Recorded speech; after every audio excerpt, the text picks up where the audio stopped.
September 5ஆம் தேதி 1961 auditor Ramesh ஐயா அவர்கள் இந்த பூமியில அவருடைய தர்மம். அதன் பிறகு 14 வயதிலிருந்தே RSS இயக்கம் அதில் இணைந்து ஷாக்காவில் பங்கேற்க ஆரம்பித்தார். அகில் பாரதிய வித்யார்த்தி பரிஷத் ABVP அமைப்பில் இணைந்து தன்னை ஈடுபடுத்திக் கொண்டு பணி செய்ய ஆரம்பித்தார். இளங்கணேசன் ஐயா அவர்கள் சங்கத்திலிருந்து பாரதிய ஜனதா கட்சிக்கு அமைப்பு செயலாளராக வந்த பிறகு அவர் ஆடிட்டர் ரமேஷ் அவர்களை கண்டுபிடித்து நம்முடைய கட்சி இணைய வேண்டும் என்று கட்சியில பாரதிய ஜனதா கட்சி வந்தார். தன்னுடைய செயலாளராக பணி செய்ய ஆரம்பித்து மாநிலத்தினுடைய பல பொறுப்புகளுக்கு வந்து 12 ஆண்டுகளுக்கு முன்பு இதே நாளில் நம்மை விட்டு அவர் பிரிந்து சென்ற பொழுது நம்முடைய பாரதிய ஜனதா கட்சியினுடைய மாநில பொதுச் செயலராக பணியாற்றிய ஒரு பெருமைக்குரிய ஒரு தலைவர் ஹரிஹர கோபாலன்ஜி அவர்கள் எப்படி ஆடிட்டர் ரமேஷ் ஐயாவை பார்த்தாங்க அப்படின்னு சில வார்த்தைகளை சொன்னாங்க. அதே போல நம்முடைய மாவட்ட தலைவராக இருக்கக்கூடிய சரவணன் அவர்கள் இறந்த அன்னைக்கு ஆடிட்டர் ஐயாவை சந்திச்சார். சில மணி நேரங்களுக்கு முன்பு ஆடிட்டர் ஐயாவை அவர்கள் சந்தித்தார்கள். அதே நாளில் ஆடிட்டர் ஐயாவுக்கு மிக நெருக்கமானவர் நம்முடைய மாவட்டத்தினுடைய தலைவராக இருக்கக்கூடிய அருமை சகோதரர் சரவணன் அவர்களுக்கு. அன்பு சொந்தங்களே, நிறைய பேர் சொல்லுவாங்க ஆடிட்டர் ஐயாவை பொறுத்தவரை அவர் யாரையும் கூட ஆக்ரோஷமாக ஒரு தனித்த வார்த்தையில பேசக்கூடிய ஒரு மனிதர் கிடையாது. எந்த ஒரு மதத்தையும் முன்னிறுத்தி பேசக்கூடிய ஒரு மனிதர் கிடையாது. யாரையும் அவமதிக்கக்கூடிய ஒரு மனிதர் கிடையாது. அப்படி இருக்கக்கூடிய இந்த கயவர்கள் எதற்காக அவரை கண்டுபிடித்து அவருடைய வீட்டுக்கு அருகில் வந்து 12 ஆண்டுகளுக்கு முன்பு அவரை கொலை செய்தார்கள் என்றால் அந்த கைவர்களுக்கு தெரியும் மக்கள் ஆடிட்டர் ரமேஷ் ஐயாவை போல மனிதர்களை விரும்ப ஆரம்பிப்பார்கள். ஒரு முறை சேலம் மாநகராட்சி மேயர் தேர்தலுக்கு கூட ஆடிட்டர் ரமேஷ் அவர்கள் போட்டியிட்டார். கட்சியில மக்கள் மனதில் அவருடைய வளர்ச்சி என்பது மிக வேகமாக அந்த வளர்ச்சி இருந்துச்சு. அந்த கயவர்களுக்கு தெரியும் ஆடிட்டர் ரமேஷ் அவர்கள் போன்றவர்கள் வருங்காலத்துல மிகப்பெரிய பொறுப்பு வருவாங்க. இந்த கட்சியினுடைய மாநில தலைவர்களாக அகில இந்திய பொறுப்புக்கு, அதே போல மக்கள் பிரதிநிதிகளாக வேகமாக வரும்போது சித்தாந்தம் வேகமாக வளரும். அது போன்ற மனிதர்களை விட்டு வைக்க கூடாது என்ற ஒரே காரணத்துக்காக மட்டும்தான் அவர் எதிர்த்தப்போ மாட்டீங்க யாரையும் அவமானப்படுத்தி பேசணும். அப்படின்னா அந்த கொலை செய்ய வந்து அந்த பாதகர்களுடைய புத்தி எவ்வளவு குரூரமாக இருக்கு. அதாவது ஒரு டார்கெட் பண்ணி அவருடைய வளர்ச்சியை கணக்கீடு செய்து இவர் வேகமாக வளர்ந்து வந்தால் இந்த சித்தாந்தமும் அவர்களோடு வளர்ந்து வரும். மக்கள் அவரை விரும்புவார்கள். ஒரு நாள் இல்லை என்றால் ஒரு நாள் மக்கள் பிரதிநிதிகளாக வருவார் என்பதற்காக டார்கெட் பண்ணி ஒரு சித்தாந்தத்தை கொண்ட அந்த கயவர்கள் அங்கே வந்து கொலை செய்யறாங்கன்னா எவ்வளவு டீப்பா அவங்க யோசிக்கிறாங்க. அது மட்டும் இல்லாமல் அதற்கு பிறகு ஆடிட்டர் ரமேஷ் அவர்களுடைய கொலையாளிகளை பொறுத்தவரை அப்பிறந்த ஆட்சியாளர்கள் செய்த மிகப்பெரிய துரோகம். அந்த கொலையாளர்கள் சரியா பிடிக்கல, சரியா இன்வெஸ்டிகேட் பண்ணல. ஒரு கொலையாளியை பிடிச்சு கொண்டாங்க. அதன் பிறகு சில வருடங்கள் கழித்து இன்னொரு குரூப் வந்து நாங்க தான் கொலை பண்ணோம் அப்படின்னு அவங்க சொன்னாங்க. அதெல்லாம் ஒரு 2-3 ஆண்டுகளுக்கு முன்பு சரி செய்து நம்முடைய உள்துறை அமைச்சர் அமித்ஷா அவர்கள் பேசி கட்சியால் என்னெல்லாம் அந்த குடும்பத்திற்கும் அவருக்கும் செய்ய முடியுமோ சில விஷயங்கள் எல்லாம் செய்து இன்னைக்கு கோர்ட்ல வந்து ட்ரையல் நடக்க ஆரம்பித்திருக்கிறது. அவ்வளவு படிச்சுட்டு சமுதாயத்தில் ஒரு பெரிய பொறுப்பு இருக்கக்கூடிய மனிதர் நம்முடைய சித்தாந்தத்திற்கு பிரச்சனை வந்த பொழுது எல்லா இடத்திலும் கேள்வி கேட்டு அதற்காக சிறைக்கு செல்வதற்கு கூட தயாராக இருந்தவர் ஆடிட்டர் ரமேஷ் ஐயா அவர்களும் மறந்துக்கூடாது. அதனால் இந்த நிகழ்வில் இருக்கக்கூடிய மாவட்டத்தினுடைய எல்லா பொறுப்பாளர்களும் போல அன்பான வேண்டுகோள், நிச்சயமாக ஒரு நாள் பாரதிய ஜனதா கட்சி ஆட்சி அதிகாரத்திற்கு வரும் பொழுது நமக்கு வாய்ப்பு கிடைக்கும். அதுவரை கொடுமையாக இருக்க வேண்டிய கட்டாயமும் ஒரு காலத்தினுடைய அவசியம் நமக்கு. அந்த சித்தாந்தத்தை நீங்க எங்கி விடாம அது உங்களுக்குள்ளே வச்சுக்கிட்டு நாம் நல்ல மனிதர்களாக தனிப்பட்ட முறையில் நாம் நல்ல மனிதர்களாக இருக்கணும். நம்முடைய வழக்க வழக்கம் தனிப்பட்ட வாழ்க்கை சிறப்பாக இருந்தால் மட்டும்தான் அரசியல்ல ஒரு பொறுப்பெடுத்து நாம் செயல்படுத்தும் பொழுது அது இன்னும் சிறப்பாக இருக்கும்.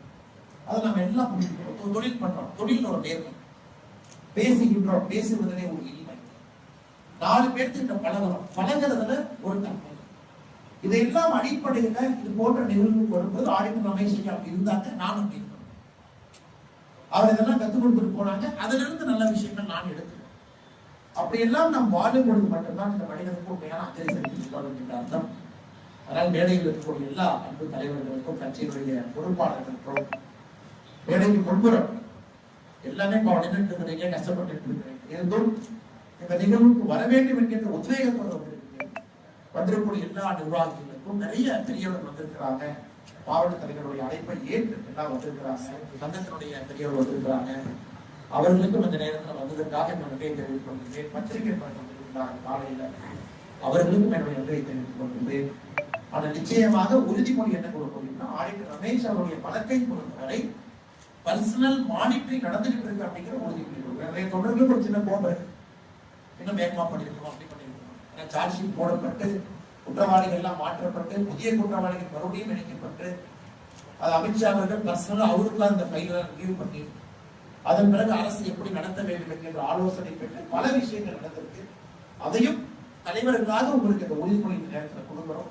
நிச்சயமாக இந்த வழக்கினுடைய லாஜிக்கல் எண்டுகள் போகும் என்கின்ற ஒரு நம்பிக்கை எனக்கு எல்லோரும் நன்றி தெரிவித்து என்னை இந்த நிகழ்வுக்கு வந்து ஐயா அவர்கள் கட்டளை செலுத்த வேண்டும் என்று அழைத்த மாவட்டத்தினுடைய தலைவர் உட்பட எல்லா பொறுப்பாளர்களுக்கும் நாமக்கல் மாவட்டத்தினுடைய எல்லா தலைவர்களுக்கும் நன்றி தெரிவித்துக் கொள்கிறேன். நன்றி, வணக்கம். அந்த கோர்ட்ல நடக்க ஆரம்பிக்கிறது. நம்முடைய தலைவர்கள் எல்லாம் அதை மானிட்டர் பண்றாங்க. உள்துறை அமைச்சர் அமித்ஷா அவர்கள் உட்பட எல்லோருமே ஆடிட்டர் ரமேஷ் அவர்களுடைய இந்த வழக்கை வந்து சிறப்பாக கண்காணிக்க ஆரம்பித்திருக்கிறார். ஒரு பக்கம் அவருடைய குடும்பத்திற்கு நியாயம் கொடுப்பதிலே தாமதம் ஏற்பட்டிருக்கிறது உண்மைதான். காரணம், மாநில அரசு இன்னும் வேகமாக அந்த காலகட்டத்தில் இன்னும் வலிமையாக இன்னும் ஒழுக்கமாக செயலாற்றி உண்மையான குற்றவாளிகள் எல்லாம் கொண்டு வருவதற்கு இருக்க வேண்டும். அது செயின் ரியாக்ஷன் மாதிரி இந்த குற்றவாளிகள் பார்த்தீங்கன்னா பல கொலைகளை செய்தாங்க. அதன் பிறகு போல வெள்ளோடுல வேறு வேறு பகுதியில் அதெல்லாம் நிச்சயமாக எனக்கு ஒரு பெரிய வருத்தம் தான். ஒரு தனி மனிதராக அந்த கட்சியினுடைய உறுப்பினராக நம்முடைய கட்சியினுடைய சித்தாந்தத்தால் படுகொலை செய்யப்பட்ட ஒரு தலைவருக்கு வேகமாக நீதி கிடைக்கவில்லை. நம்ம எல்லோரும் போராடினோம், ஆனாலும் அதிகாரம் நம் கையில் இல்லாத காரணத்தினால அதற்கு தாமதமாக இருக்கிறது. ஏன்னா ஒரு ஆண்டும் அதை நாம் நினைவு கொள்ள வேண்டும். காரணம், எதற்காக நாம் வேகமாக அதிகாரத்திற்கு வர வேண்டும் என்பதை உணர்த்துவதற்காக நான் சொல்லுகிறேன். 12 ஆண்டுகள் தாண்டி இருந்தாலும் கூட இது போன்ற எத்தனையோ மனிதர்கள் நம்முடைய கட்சிக்காக நம்மளுடைய உயிரிழந்து வருகின்றார், படுகொலை செய்யப்பட்டிருக்கிறார். டாக்டர் அரவிந்த் அங்க போயிட்டீங்கன்னா அவரும் இதே போல வேகமாக வளர்ந்து வரக்கூடிய ஒரு நல்ல ஒரு டாக்டர். அவருடைய வீட்டுக்கு குழந்தைய பார்க்க போறாங்க. இதே போல ஒரு பேக்கரிக்கு போய் அந்த குழந்தைக்கு தேவையான ஒரு தின்பண்டத்தை வாங்கி கொண்டு போற வழியில அவரையும் வெட்டி போடுறாங்க.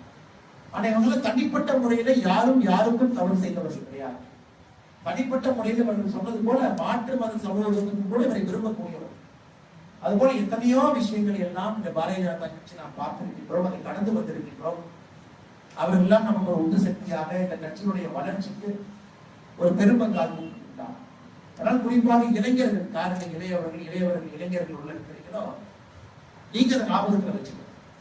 ஒரு சித்தாந்தத்தால் மட்டும்தான் ஒரு கட்சி ஆட்சிக்கு வரும் பொழுது மக்களுக்கு அதிகாரத்தில் அமரும் பொழுது மட்டும்தான் அந்த மாற்றத்தை கொடுக்க முடியும். Ideology is the most important part of politics. ஒரு அரசியல் கட்சியினுடைய அடிப்படை தன்மை என்பது சித்தாந்தம். எதற்காக அந்த கட்சி இருக்கு?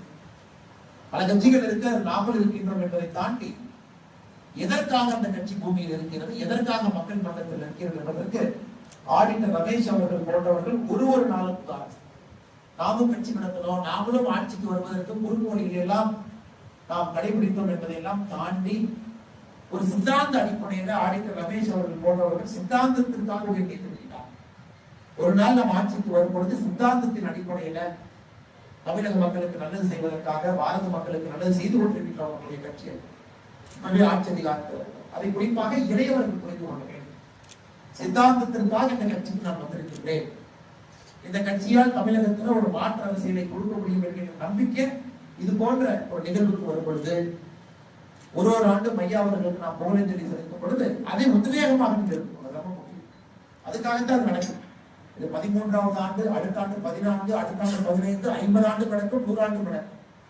அப்ப நம்ம இங்கிருந்து செல்லும் பொழுது இவங்க எல்லாம் உயிரை கொடுத்து இந்த கட்சியை வளர்த்திருக்கிறாங்க. அப்ப நாமும் அந்த சித்தாந்தத்தின் அடிப்படையிலே இந்த கட்சியில பயணம் செய்ய வேண்டும் என்கின்ற ஒரு வேள்வியை விதைப்பதற்காக மட்டும்தான் கட்சியில் இது போன்ற பெரியவர்களை, தாய்மார்களை அவர்கள் பிறந்த நாளாக இருந்தாலும் சரி, இறந்த நாளாக இருந்தாலும் சரி நாம் கொண்டாடுகிறோம்.